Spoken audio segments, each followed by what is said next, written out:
자, 그래서 우리 요한계시록에 대해서 좀 알 필요가 있잖아요. 그래서 오늘 본문에 들어가기 전에 요한계시록의 개요에 대해서 잠깐 말씀드리겠습니다. 우선 요한계시록은 신약 성경에서 제일 마지막에 위치한 책이죠. 사도 요한이 쓴 책입니다. 시기는 AD 90년대 중반이잖아요. 그러니까 신약 성경에서 거의 마지막 시기에 쓰여졌다고 볼 수 있습니다. 요한의 서신들이 주로 마지막에 쓰여진 건데 이 요한계시록도 그런 책이고요. 그래서 사도 요한이 반모섬이라고 하는 그 섬에 유배돼 가지고 받은 환상을 기록한 예언서입니다. 근데 왜 유배가 됐느냐? 로마 황제가 그 당시에 도미티아누스라는 사람이었는데 로마 그 제국의 박해가 가장 심했던 그 시기였어요. 물론 네로 시대에도 심하긴 했습니다만은 로마의 황제들은 보통 죽은 이후에 이제 보통 신격화 시키거든요. 그런데 이 사람은 살아있는 동안에 자기가 왕이라고 하면서 자기한테 황제 숭배하라고 강요했던 사람이죠. 그래가지고 우리 그리스도인들은 거기에 거부하다가 많이 죽기도 하고 고난을 많이 겪었습니다. 그때의 사도 요한도 pat모섬에 유배가 됐다가 거기서 이제 환상을 받은 것이죠. 그래서 기록 목적은 뭐냐 하면은 조금 전에 말씀드린 것처럼 이렇게 박해받는 성도들 어떻게 격려할 것인가, 그죠? 예수님께서 분명히 다시 오신다고 약속하셨는데 진짜 오시는가? 그 100년, AD 100년이 가까이 되도록 예수님께서 승천하신 이후에 60년이 지났잖아요. 예루살렘도 멸망을 했고. 그런데 다시 안 오시는 거예요. 그러니까 사람들이 참 거기에 대해서 많이 힘들어하고 있었어요. 그렇지만 분명히 오신다고 하는 메시지를 주심으로써 박해받는 성도들을 격려하시고요.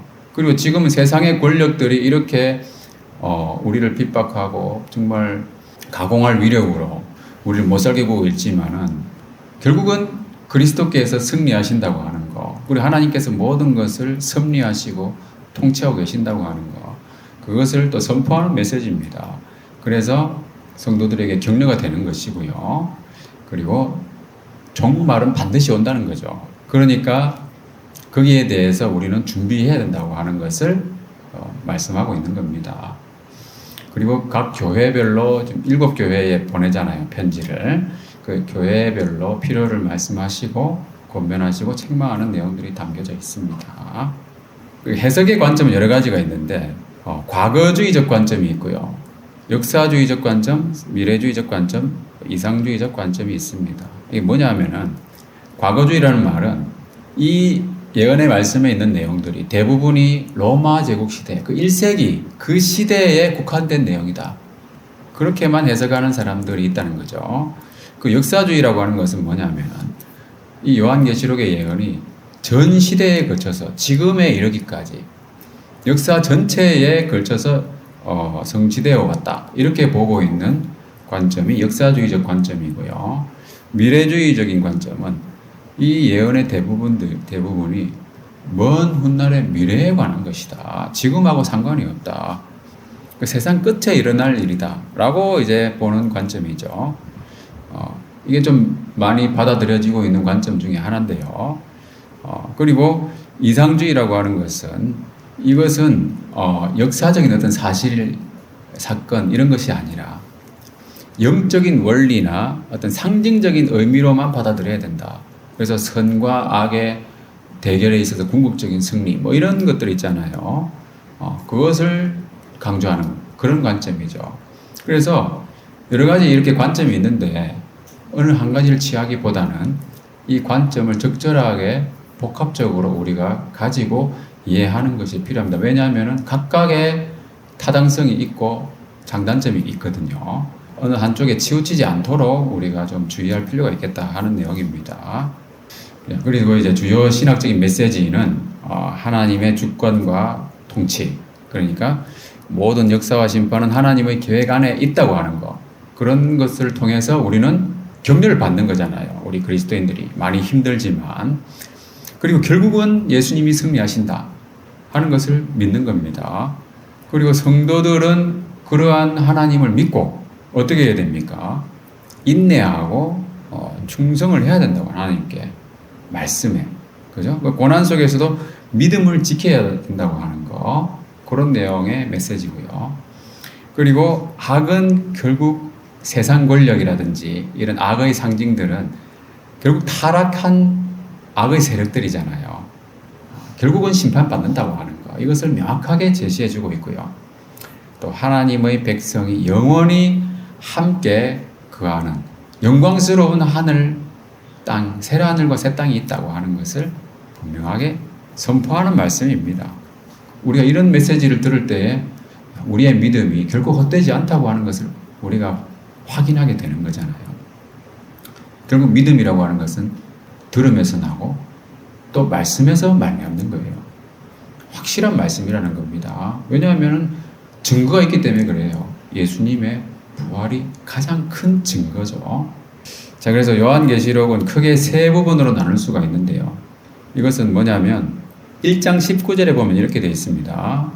그러므로 내가 본 것과 지금 있는 일과 장차 될 일을 기록하라 해가지고 세 부분은 뭐냐면 사도 요한이 본 것, 그리고 지금 이루어지고 있는 현재 모습들, 그리고 앞으로 이루어질 일들, 미래의 것들, 뭐 이런 것들로 구분할 수가 있습니다. 근데 이것도 두부 자르듯이 딱 쪼개지는 그런 구분이 아니고요. 이것도 복합적으로 좀 어우러져 있다 하는 겁니다. 그래서 여기에 국한해서 생각할 필요는 없습니다. 대략적인 구분은 이렇다 하는 것만 여러분들이 아시면 되겠습니다. 자, 그리고 요한계시록은 말 그대로 상징이 많은 책이잖아요. 그래서 우리가 상징들이 어떤 의미를 가지고 있는지 그런 부분에 대해서 여러분들이 좀 요한계시록을 읽으실 때 참고가 될 수 있기 때문에 좀 정리를 해보겠습니다. 자, 우선 숫자가 몇 가지 중요한 숫자가 나오잖아요. 자, 첫 번째는 7입니다. 7은 뭡니까? 우리가 알다시피 완전수죠. 하나님의 수. 그죠? 하나님의 완전한 계획. 그래서 7교회가 나오고 또 7인이 있고 또 7나팔, 7대점 여러 가지 7개라는 숫자가 많이 나옵니다. 그래서 완전한 하나님의 계획 가운데 그 완전성을 상징한다는 거 이해하시면 되겠고, 그리고 14만 4천이 있죠. 14만 4천. 그래서 이단들은 14만 4천만이 구원받는다 해가지고 그 안에 들어가도록 시험도 치고 상당한 그 각고의 노력을 하잖아요. 그것은 상징적인 숫자입니다. 14만 4천이 어떻게 나옵니까? 12 곱하기 12 곱하기 10의 3승이죠. 그죠? 천이라고 하는 것은 많다는 뜻이에요. 그리고 12를 또 제곱했다고 하는 것은 하나님의 백성의 상징적인 수가 10입니다. 그죠? 그래서 이스라엘에 12지파가 있었잖아요. 그리고 예수님의 12제자가 있었습니다. 12 곱하기 12예요. 그것을 제곱한 것이고, 거기다가 10의 3승이라고 하는 것은 입체적인 의미가 있는 세제곱이잖아요. 그게 바로 천이잖아요. 그래서 그것은 하나님의 백성들, 구원받은 하나님의 백성들이 정말 많다라고 하는 겁니다. 그런데 구원 못 받은 사람은 훨씬 더 많죠. 훨씬 더 많은 겁니다, 여러분. 역사 속에서 얼마나 많은 사람들이 태어나고 죽어갔습니까? 그죠? 그 중에 구원받은 사람은 소수지만 충만한 수라고 했습니다. 그래서 그런 의미의 수라고 하는 거. 그 다음 666이 있습니다. 이것은 짐승의 수고, 불완전함의 상징이죠. 7보다 하나가 모자라는 6이잖아요. 6이 3개 있는 거잖아요. 그런 의미가 있는 겁니다. 그 악을 상징하는 겁니다. 그래서 이 내용들에 대해서 뒤에 나오게 되면 또 우리가 또 좀 더 깊이 이야기해 볼 수 있는 시간을 갖도록 하겠습니다. 자, 그 다음에 인물 및 존재에 관한 상징이 있습니다. 여기 보면은 어린 양이 있고요. 어린 양은 뭡니까? 바로 예수님을 상징하는 존재죠. 그 용이라고 하는 것은 사탄을 상징하는 것이고, 짐승은 적그리스도, 그리고 두 증인이 나중에 나오는데 그것은 구약과 신약을 의미한다고도 보는 분들이 있고요. 또 혹은 복음을 증거하는 성도들이라고 보는 견해도 있습니다. 그런 내용들을 여러분들이 이해하시면 되겠습니다. 그 다음에 장소에 대한 상징이 나옵니다. 바벨론이 나오잖아요. 로마 시대, 그 당시에 바벨론은 이미 없잖아요. 그죠? 그런데 이 요한계시록에 보면은 바벨론이 나와요. 뭐냐 하면은 바벨론은 타락한 세상을 상징하는 거예요.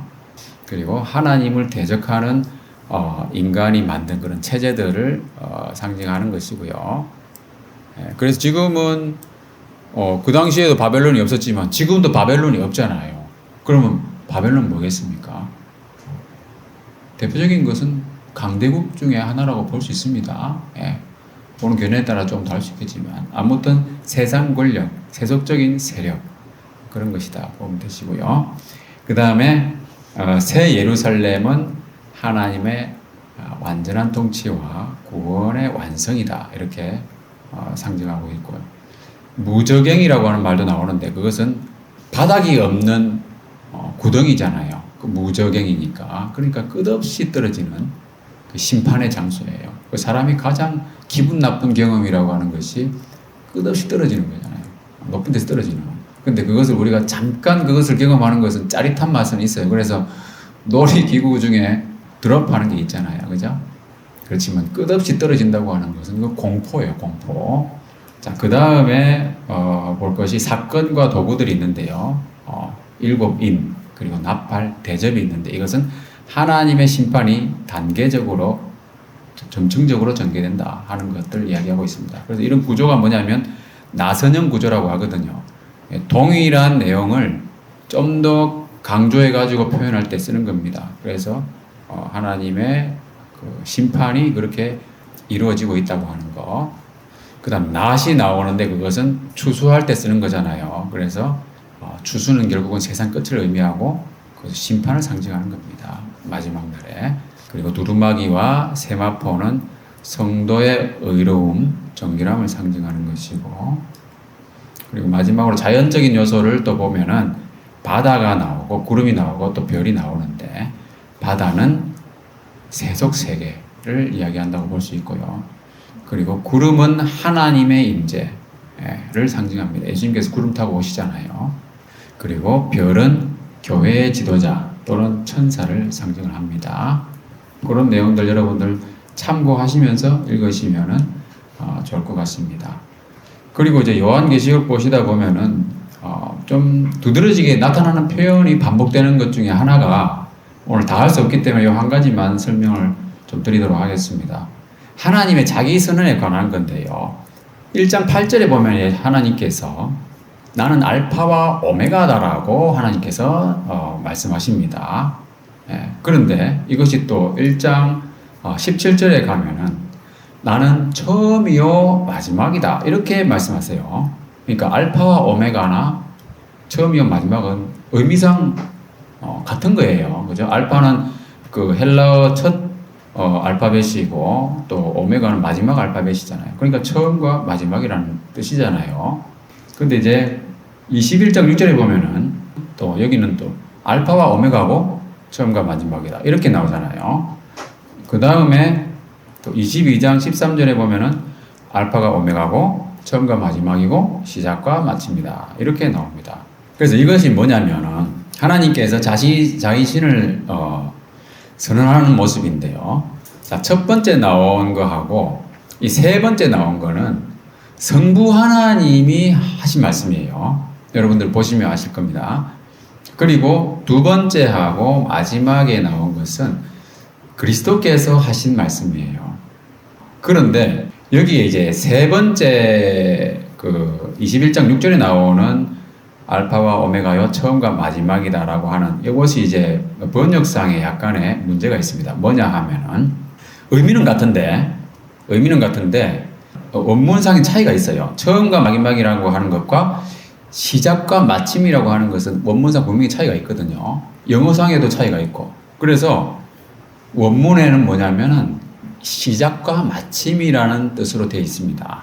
그래서 제가 새한글 성경을 찾아보니까 새한글 성경은 바르게 번역을 해놨더라고요. 새한글은 원문에 충실하잖아요. 그죠? 예. 그래서 the beginning and the end 이렇게 되거든요. 이게 왜 중요하냐 하면은 자, 여기 보세요. 반복적으로 나오고 있는데 여기 보면은 알파와 오메가만 나오고 그 다음에는 처음과 마지막이 나옵니다. 그 다음에 알파와 오메가인데 여기 똑같은 말이 나오잖아요. 그죠?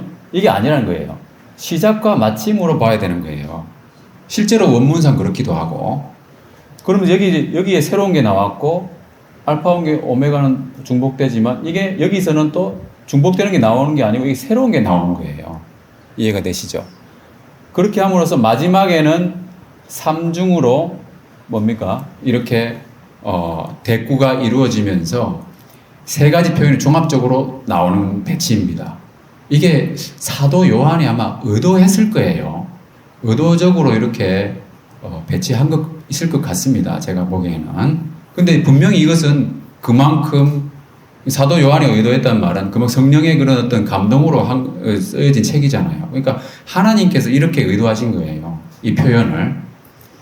이게 왜 중요하냐? 이게 바로 점차적으로 이 대꾸를 이루는 하나님의 자기 선언이 완벽하게 이루어진다고 하는 것, 완벽하다고 하는 것을 상징하는 표현들입니다. 자, 이게 전부 몇 개입니까? 똑같은 표현이지만 다르게 표현한 것이 중복되고 반복되고 해가지고 총 몇 번 나옵니까? 한 번, 두 번, 세 번, 네 번, 다섯, 여섯, 7번이잖아요. 이것도 7번이에요. 그러니까 7번은 우리가 볼 때 완전수잖아요. 그죠? 그래서 이것은 처음과 마지막을 세 번째 나오는 것은 시작과 마침이라고 번역해야 원문에 부합되는 거고요. 그리고 이게 총 뭐냐 하면은 7번 나오면서 성부와 성자의 자기 선언이 일치하잖아요. 이게 완전히 하나님과 그 아들 예수 그리스도께서 동일하시다고 하는 것을 완전하게 증명해주는 그 메시지입니다. 여러분 삼위일체에 대해서 뭐 성경 해석하는 사람에 따라 가지고 좀 다르게 보는 사람들도 있잖아요. 그러나 하나님과 예수님 똑같아요. 이렇게 그 예수님이라고 하는 그것도 뭐 우리 이름에서 지난번에 얘기했지만 바로 하나님을 의미하는 거예요. 예수 하나님의 구원, 그죠? 그래서 그런 내용을 여러분들이 참고로 아시면서 하나님이 이런 분이다 하는 것을 여러분들이 마음에 잘 새기면 좋을 것 같습니다. 하나님은 여러분 알파와 오메가십니다. 처음부터 끝까지 하나님이에요. 자, 그리고 우리가 보면 이제 이 말씀은 뭐냐면 출애굽기에 여러분 하나님께서 자기 이름을 소개하신 그 장면이 나오잖아요. 그죠? 거기 보면 뭐라고 나오냐면은 우리말로 번역했을 때는 나는 스스로 있는 자니라 이렇게 번역이 되어 있지만은 우리말은 비동사라는 게 없잖아요. 그죠? 근데 영문에서는 이런 번역이 좀 가장 의미를 잘 전달하고 있지 않는가 이렇게 보여집니다. 뭡니까? I am who I am 이렇게 되는 거예요. I am이라는 거예요. I am. 그러니까 하나님은 존재 그 자체예요. 존재하시는 분이라는 거예요. 스스로 있는 분이라고 하는 것은. 그리고 여러분 지난번에 제가 약간 설명을 드렸지만 히브리어에 있어서 이 비동사에 해당되는 단어는 그 문맥이나 상황에 따라 가지고 그것이 과거로 해석될 수도 있고 현재로 또는 미래로 해석될 수 있는 거예요. 그러니까 나는 그전에도 존재했던 분이고 존재했던 자고 지금도 있고 나중에도 있다. 그 얘기라는 거예요. 오늘도 여러분 보시면은 요한계시록의 1장에 보면 나오잖아요. 전에도 계셨고 이제도 계시고 장차 오실이라고 나오잖아요. 그게 바로 하나님의 존재의 표현입니다. 놀랍지 않습니까? 우리가 이런 하나님 안에 거하고 있다고 하는 거. 우리는 그러니까 영원부터 영원까지 그 하나님 안에 거하기 때문에 우리의 존재도 영원하다는 거예요. 얼마나 감사합니까? 하나님께 이걸 우리에게 알려주셨다고 하는 것 자체가 너무 감사한 거잖아요. 자, 그리고 참고로 여러분, 여호와라고 하는 그 이름이 자, 이 스스로 존재한다는 그 뜻이잖아요. 그런데 이것이 이제 발음상으로는 야호 이렇게 되잖아요. 이 발음하기에 따라서 조금씩 다릅니다. 왜냐하면 야훼라고 하는 그 히브리어 원문상에 나오는 그 단어도 모음이 없기 때문에 가장 우리가 유사한 발음이다라고 생각하는 게 야훼이거든요. 그래서 야호 이렇게 되는데 이것이 뭐냐면 이 발음을 헬라어로 옮기면 어떻게 되냐면은 이야오 이렇게 되는 거예요.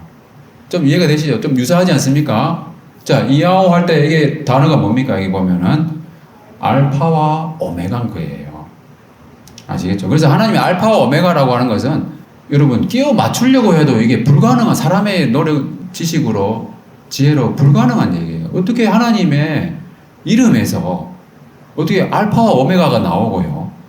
그리고 그 이름에서 예수 그리스도가 나오잖아요. 놀라운 겁니다, 여러분. 모든 나라의 어떤 그 언어를 통해서도 하나님께로 지향하도록 되어 있어요. 참, 그래서 우리 하나님은 정말 기묘하신 분이라고, 그죠? 원더풀이라고 그랬잖아요. 예, 놀라운 분이에요, 하나님은. 하나님 알아간다고 하는 것은 놀라운 삶을 사는 겁니다. 예, 여러분, 하나님을 알아가는 것에 많은 시간을 투자하는 만큼 여러분 복 받는 것이다. 예, 그걸 여러분 꼭 기억하시고 시간을 투자하세요. 지금까지 내용을 잠깐 정리하자면 이렇습니다. 하나님은 요한계시록을 통해서 완전한 구원과 승리를 약속하고 계시다 하는 거죠. 예. 그리고 성도들에게는 정말 핍박과 환난 속에서도 최후 승리와 그 영광을 바라보는 그 소망을 가지고 살아라. 그 메시지를 던지고 계신 거고요. 알파와 오메가이신 전능하신 하나님이 지켜주신다고 하는 것을 이렇게 7번이나 하나님께서 이렇게 선언하시면서 우리에게 정말 위로가 되어 주시는 거예요. 자, 그래서 오늘 본문의 말씀을 보자면은, 오늘 본문에 2개의 교회가 나옵니다. 그죠? 4대 교회가 나오고 빌라델비아 교회가 나옵니다. 그래서 4대 교회에 대해서 하나님께서, 예수님께서 전하는 메시지인데, 여기에 보면은 핵심적인 것만 몇 가지만 이야기하겠습니다. 자, 네가 살았다 하는 이름은 가졌으나 죽은 자다. 이렇게 진단을 하시는 겁니다. 자, 여기 보면은, 각 교회에 주님께서 편지를 하시면서 꼭 뭐라고 말씀하시냐 하면은 내가 네 행위를 안다 이렇게 딱 처음에 말씀하세요. 예. 다 하시는 거예요. 하나님은 우리가 사람들하고 있을 때 또 혼자 있을 때 또 속으로 무슨 생각을 하는지 무슨 행동을 하는지 모든 것을 다 아신다는 거예요. 그 하나님이 그 예수님께서 우리를 진단하실 때는 정확한 진단을 하신다는 겁니다. 근데 이 4대 교회는 뭐냐면 죽었다라고 진단하신 거예요. 이 사망 상태라는 거예요. 사망 상태. 왜 이렇게 진단을 하셨을까? 여러분 지난번에 우리가 한번 그런 얘기 한 적 있잖아요. 죽었는데 돌아다니는 사람. 그죠? 그 뭡니까 그거? 네, 좀비예요. 좀비. 그죠? 그러니까 죽은데 돌아다니는 건 좀비이기 때문에 우리 사람들 중에 그렇게 돌아다니는 사람은 직접적으로 좀비라고 할 수는 없을 거고 영적인 좀비인 거예요. 그럼 어떤 상태인가 이게? 여기 보면은 살았다 하는 이름은 가졌다고 그랬잖아요. 그러니까 평판은 괜찮은 거예요. 명성은 있을 수 있습니다. 근데 겉으로 보기에는 살아있는 것처럼 보인다는 거예요. 돌아다니고 있으니까. 그런데 하나님은 외모를 보지 않잖아요. 중심을 보시는 거예요. 그러니까 내가 보니까 너 죽었다. 죽은 상태다. 여러분 가장 무서운 그 암이 췌장암이잖아요. 그죠? 당뇨병이고. 그게 뭡니까? 서서히 사람을 죽여가는 거예요. 자기가 인식을 못하게끔. 예를 들면 췌장암을 발견하는 순간 이미 그 사람은 운명이 정해진다고 보잖아요. 거의. 그런 거예요. 그럼 죽이는 것이 무엇인가? 죽었다고 하는 것은 여러분 감각이 없는 거잖아요. 또는 완전히 죽은 사람처럼 되어 있는 모습은 뭐냐면 잠이 깊이 들었을 때 그리고 감각이 없는 경우는 뭔가 알코올에 중독이 돼가지고 만취했던가 아무리 건드리고 때리고 해도 안 아프잖아요.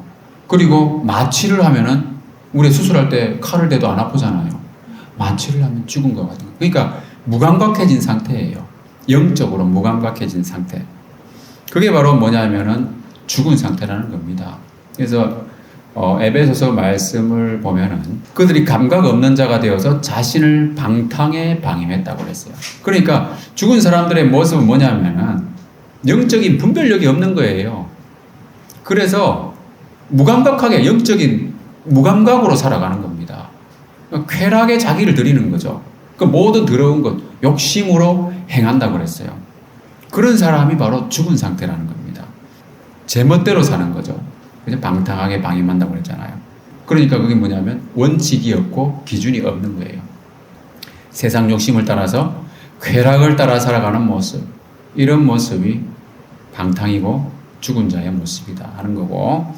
자, 그래서 디모데전서 말씀을 보면은 향락을 좋아하는 자는 살았으나 죽었다. 이렇게 표현하고 있어요. 여기도 보면 살아있는 것 같지만 죽었다. 이렇게 이야기하잖아요. 그러니까 향락을 좋아한다는 거예요. 무감각하게 세상 욕심을 따라 살아가는 것. 세상에 얼마나 유혹하는 것이 많습니까? 정말 많아요. 예.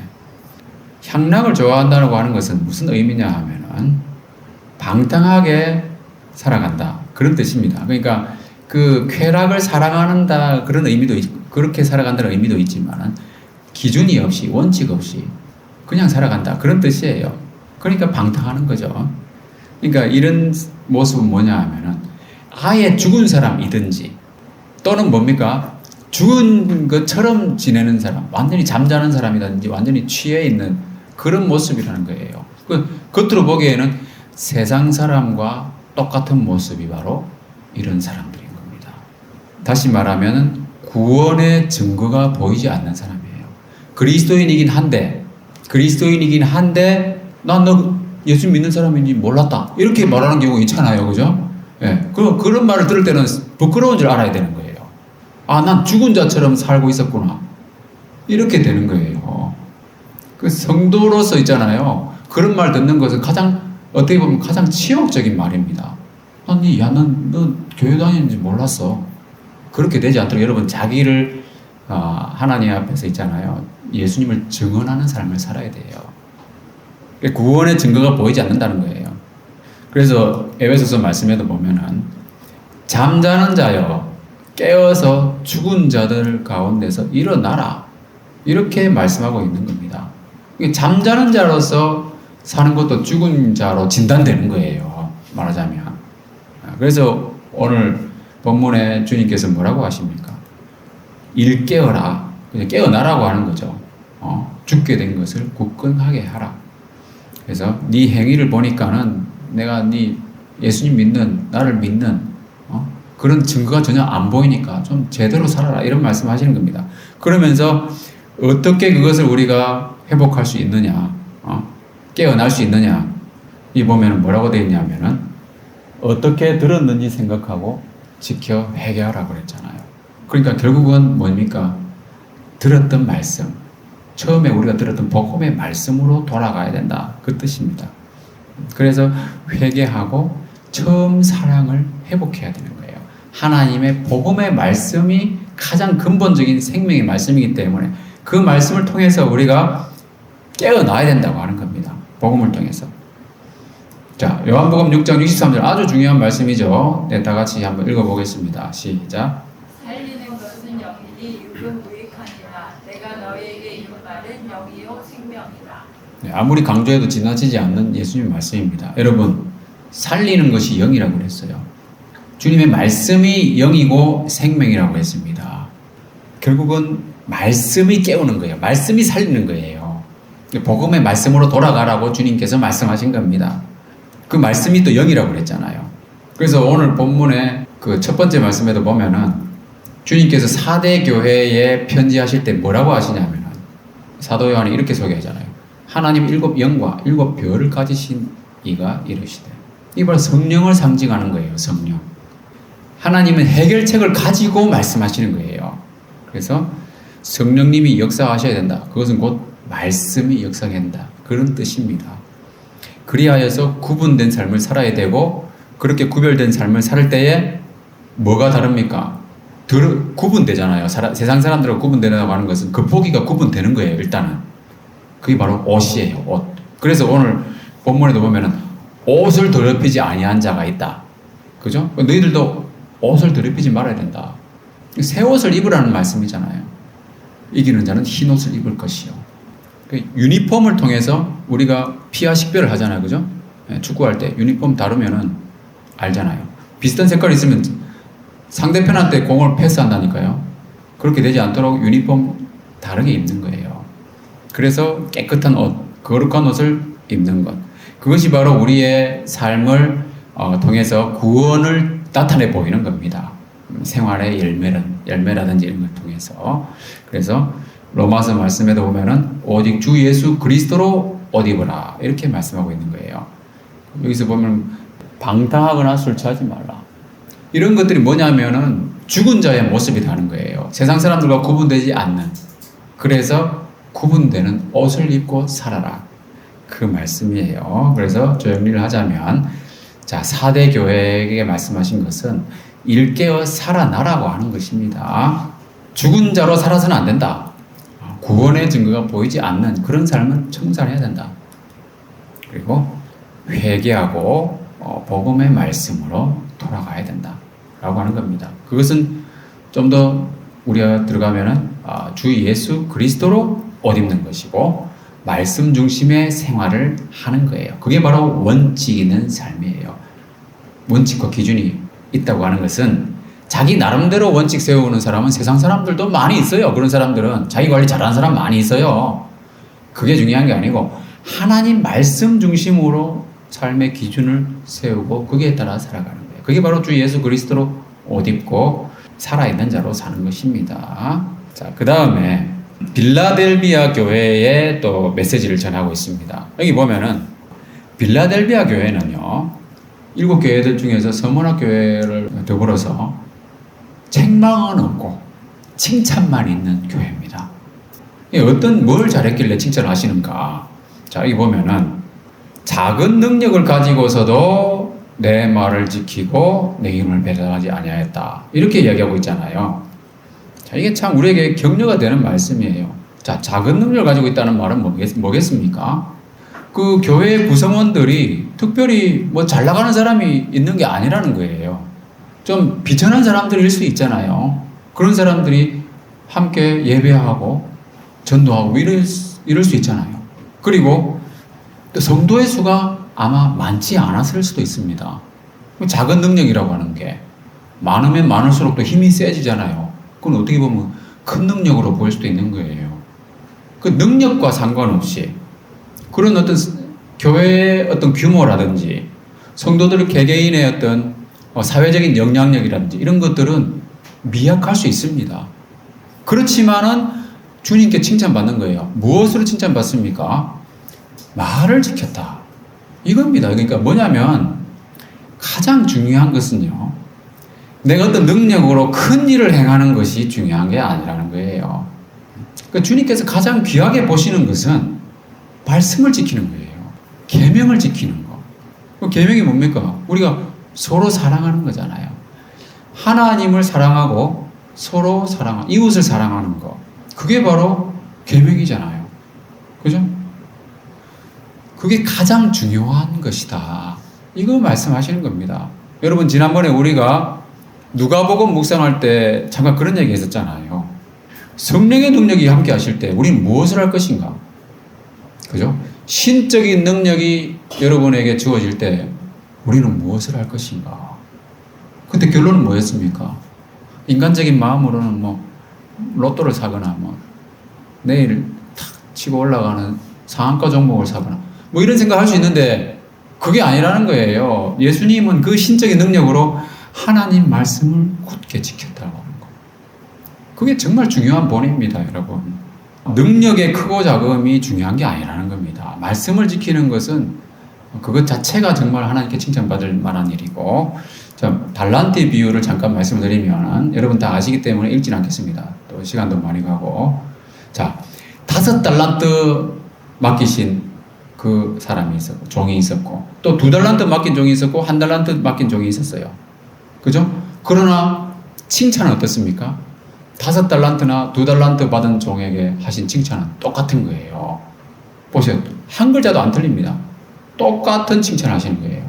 그러니까 하나님께서 우리에게 맡기신 그 능력에 따라 가지고 우리가 이루는 성과는 사람들이 보기에, 우리가 보기에는 크고 작음이 있을 수 있어요. 그러나 주님께서 보시기에는 똑같다는 겁니다. 그게 작은 일에 충성했다고 하는 거. 작은 일에 충성하는 것이 중요하다는 거예요. 그게 바로 뭡니까? 정말 작아 보이지만 가장 귀한 것은 바로 하나님 말씀을 지키는 생활이다 하는 겁니다. 그래서 오늘 그 요한계시록 1장 3절에 보면은 예언의 말씀을 읽는 자와 듣는 자와 그 가운데 기록한 것을 지키는 자가 복이 있다 그랬어요. 다른 사람이 복이 있는 게 아니고, 돈 많은 사람이 복 받는 게 아니고, 그죠? 창의력이 아주 우수한 사람이 복 받는 게 아니고, 세상은 다 그런 쪽으로 치우쳐져 있잖아요. 그러나 주님께서 하신 말씀은 능력의 많고 적음과 상관없이 말씀을 읽고 듣고 지키는 자가 복이 있다는 거예요. 예수님께서 어떤 여인이 당신을 먹인 그 사람이 복이 있습니다 그랬더니 뭐라고 하셨습니까? 아니다. 오히려 하나님 말씀을 듣고 지키는 자가 복이 있습니다. 이렇게 말씀하신 거예요. 자, 그래서 이제 주님께서 칭찬하시면서 보상하시는 말씀이 뭐냐면 그들로 와서 네 발 앞에 절하게 하고 내가 너를 사랑하는 줄 알게 하려. 이게 정말 귀한 여러분 보상이에요. 한번 생각해 보세요. 원수가 있잖아. 나를 미워하던 사람이 나한테 와서 절하는 거예요. 그거 하나님이 하게 해주시겠다는 거예요. 그러면서 그게 바로 내가 너를 얼마나 사랑하는지 내가 보여주겠다 하는 증거입니다. 우리 삶에 이런 일이 일어나면 얼마나 좋겠습니까? 그죠? 저는 개인적으로 잠언 말씀에 보다 보면은 이런 말씀이 있어요. 다 같이 읽어보겠습니다. 시작. 악인의 손이 앞에 엎드리고 불의한 자는 의인의 문에 엎드립니다. 네, 저는 이 말씀 보면서 이게 최종적인 모습이라는 거예요. 악인이나 불의한 자는요, 지금은 거세를 떨치면서 다른 사람을 억압하고 이렇게 떵떵거리면서 그죠? 세상의 권세를 잡고 살아가지만 나중에는 결국 초라해 보이는 그 의인들, 선인들에게 엎드리게 된다는 겁니다. 참 되는 말씀인데 제가 이 말씀 보면서 내가 이거를 짧은 구절의 말씀이지만 이걸 내가 그림으로 표현하면 얼마나 좋을까? 내가 그림을 잘 그리면 좋겠다. 그래서 우리 형제자매들, 그림 잘 그리는 형제자매들 나중에 언제 한번 시간 되면 한번 부탁을 한번 해봐야 되겠다. 네, 그런 생각도 예전에 했었어요. 예. 그런데 요즘은 AI가 나타나잖아요. 그래가지고 한번 AI한테 부탁을 해봤어요. 그래가지고 만들었는데 악인은 선인에게 엎드리는 모습인데 제가 처음에 부탁하니까 어떻게 나오냐 하면 선인으로 표현된 사람, 의인으로 표현된 사람은 아주 그냥 화려한 모습으로 좀 이렇게 빛나는 모습으로 나오더라고요. 그래서 그건 아니다. 이 의인이 초라한 모습으로 나와야 된다. 이렇게 했더니 이렇게 할아버지처럼 나오게 또 했더라고. 그리고 이 사람은 아주 악하게 보이는 있잖아요. 복장을 하고 딱 나타났더라고. 그래서 아니다. 죄인은 화려한 복장으로 나타나야 된다.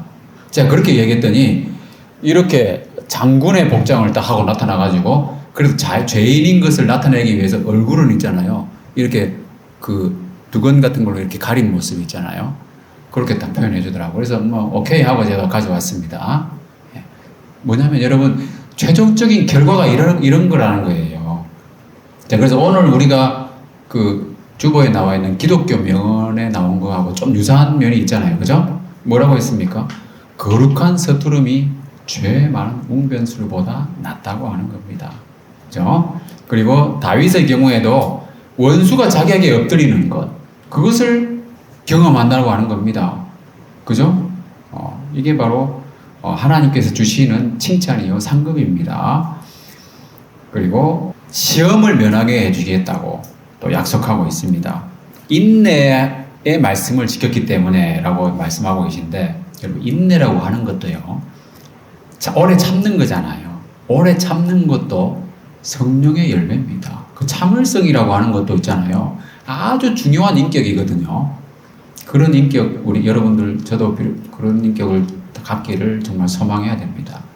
성령의 열매거든요. 네. 자, 그리고 아무도 네 면류관을 빼앗지 못하게 하라.